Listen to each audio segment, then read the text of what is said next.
Hello. In calculus, you will most likely construct something called a sign chart to help you analyze the behavior of a function.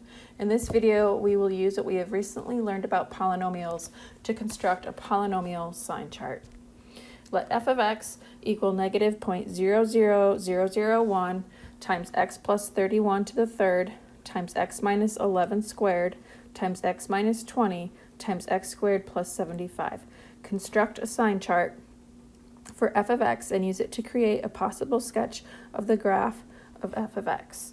So we're going to start by identifying the real zeros of f of x. So we know we can take each individual factor and set them equal to 0. And this will give us the zeros of the graph. So x would equal negative 31. 11, 20, whoops, forgot to set that equal to 0. And then x squared would equal negative 75. And note that's not possible within the real number system because anything squared would be positive. So we only have 3 real zeros. We're going to also mention what their multiplicity is because that's going to help us decide the shape of the graph at that x-intercept. So at x equals negative 31, we have multiplicity 3.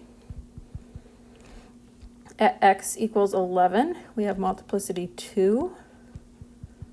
And at x equals 20, we have multiplicity 1. So we're going to begin by just drawing the x-axis, or sketching the x-axis really.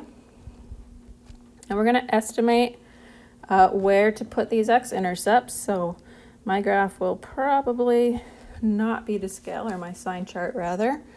We'll say here's x equals 11, and then maybe over here x equals 20.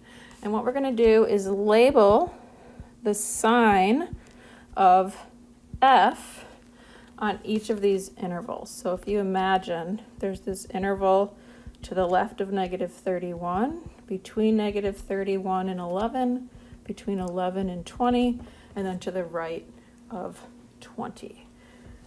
And there's 2 ways to do this. The first way is to take advantage of what we know about the end behavior of this polynomial. So if we think about the long range behavior, we notice that this polynomial, if we were to multiply out the first factor, we'd get something with an x cubed in it. The second factor, if we were to distribute that, we'd get something with x squared as the highest power. The next one would just be x, and then the last factor has x squared. And if we multiply those 3 together, we get x to the 8th, right? 1, 2, 3, 4, 5, 6, 7, 8. And we had this negative leading coefficient. So we see an even degree, negative leading coefficient, and we know that when that happens, that graph is going to look like, if we were to zoom out a lot, that graph is going to look like negative x squared. So both ends are going to go down, which means we know that the far left interval, anything to the left of negative 31, is going to have a negative sign. And what we mean by that is that the outputs are going to be negative because the outputs are tending towards negative infinity. And the same thing's going to happen on the far right graph, end of the graph. All of the outputs are going to be negative. So the sign of the function f is negative. And then to determine the sign of the function in these intermediate intervals, we can use what we know about the multiplicity. We said that the multiplicity of negative 31 was 3. And we know that when the multiplicity is odd, the graph passes through the x-axis. So if the graph, if you imagine, if the graph is negative to the left of negative 31, And then at x equals negative 31, the graph has to pass through. Remember, it's going to be a little bit flatter there because that multiplicity is bigger than 1, and then the graph's going to pass through. So maybe we'll look something like that, and we can see, oh look, between negative 31 and 11, the sign of f is going to be positive. And so it will remain positive until at some point it has to come back, and we have an x-intercept at 11. And then remember that multiplicity at 11 was 2. When we have an even multiplicity, the graph bounces off the x-axis. So we might have the graph look something like that, which means we notice that the graph still has positive outputs. So the sign of f is positive. And we don't know how far up that graph will go, but we could kind of sketch this until we get to the last x-intercept at x equals 20, and that had a multiplicity of 1, so that's going to look kind of linear when it passes through, just meaning it's not going to be very flat there.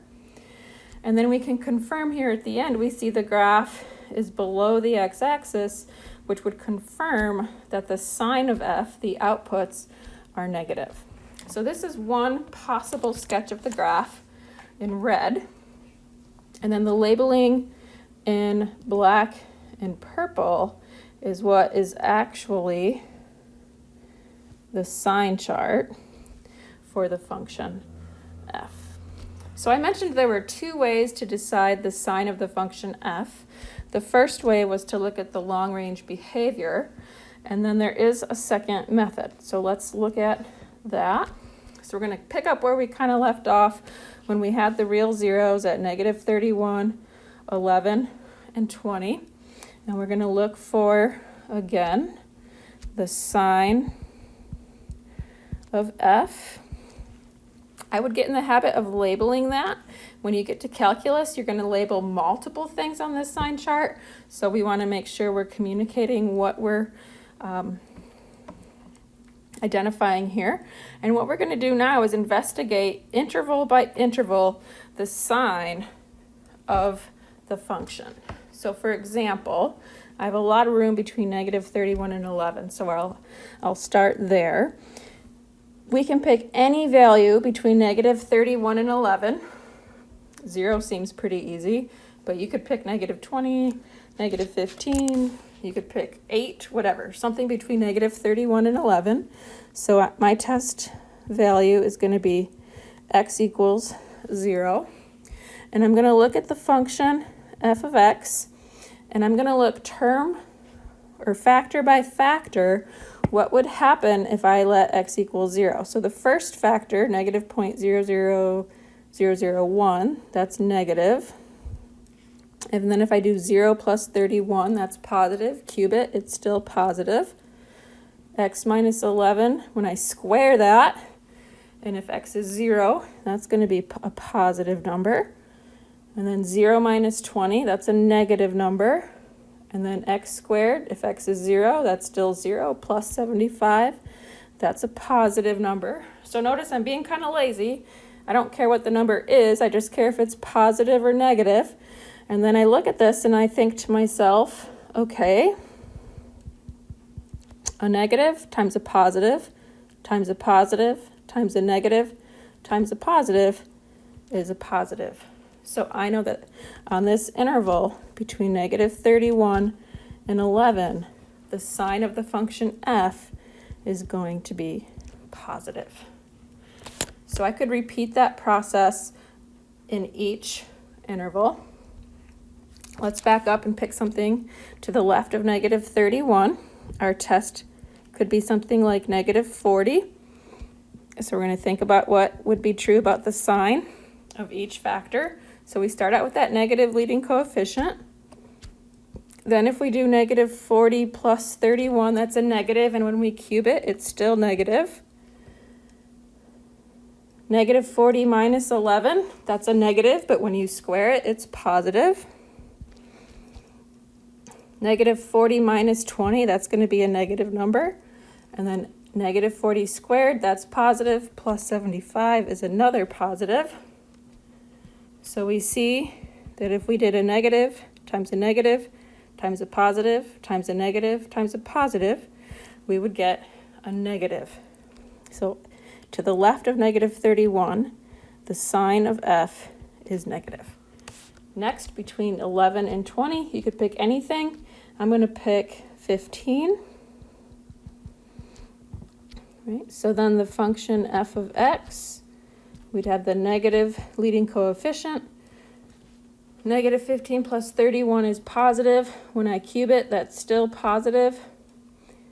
X minus 11 squared, I don't care what that is really, as long as it's not 0, that's going to be positive. 15 minus 20, that's going to be negative. And then x squared, that's always positive, plus 75, so that'd be positive, which means the final sign of f of x, we have a negative, positive, positive, negative, positive. If we multiply those numbers together, we get a positive. So the function f is positive between 11 and 20. And then lastly, anything greater than 20, maybe something like x equals 30. We're going to see that, again, we have that negative leading coefficient. 30 plus 31 is positive. Cube it, still positive. 30 minus 11 is positive. Square it, still positive. 30 minus 20 is positive. And 30 squared is positive plus 75, still positive. So overall, the function f would end up being negative because we have this negative times the positive, positive, positive, positive. So the sign of f would be negative. And again, if we wanted to try to sketch a graph of the function, we would start in the left here. We know the sign of the function is negative, so we'd start below the x-axis. Remember, x plus 31 was cubed, so that's a little bit flatter there. The graph is positive until it comes to 11, where it touches the x-axis. 11 had a multiplicity of 2, so it bounces off and then stays positive until it intersects the x-axis at 20, and then the graph becomes negative. So there's another possible graph of the function f. Notice this sketch is a little different than the previous sketch. Without graphing, we really don't know where the graph is higher, between negative 31 and 11 or 11 and 20. The only way we could really determine that is either through some calculus or some graphing. And for your reference, here is the actual graph of f of x. We can see that the f is negative to the left of negative 30. The graph of f is positive between negative 30 and 11, as well as between 11 and 20. And then the graph of f is negative to the right of 20.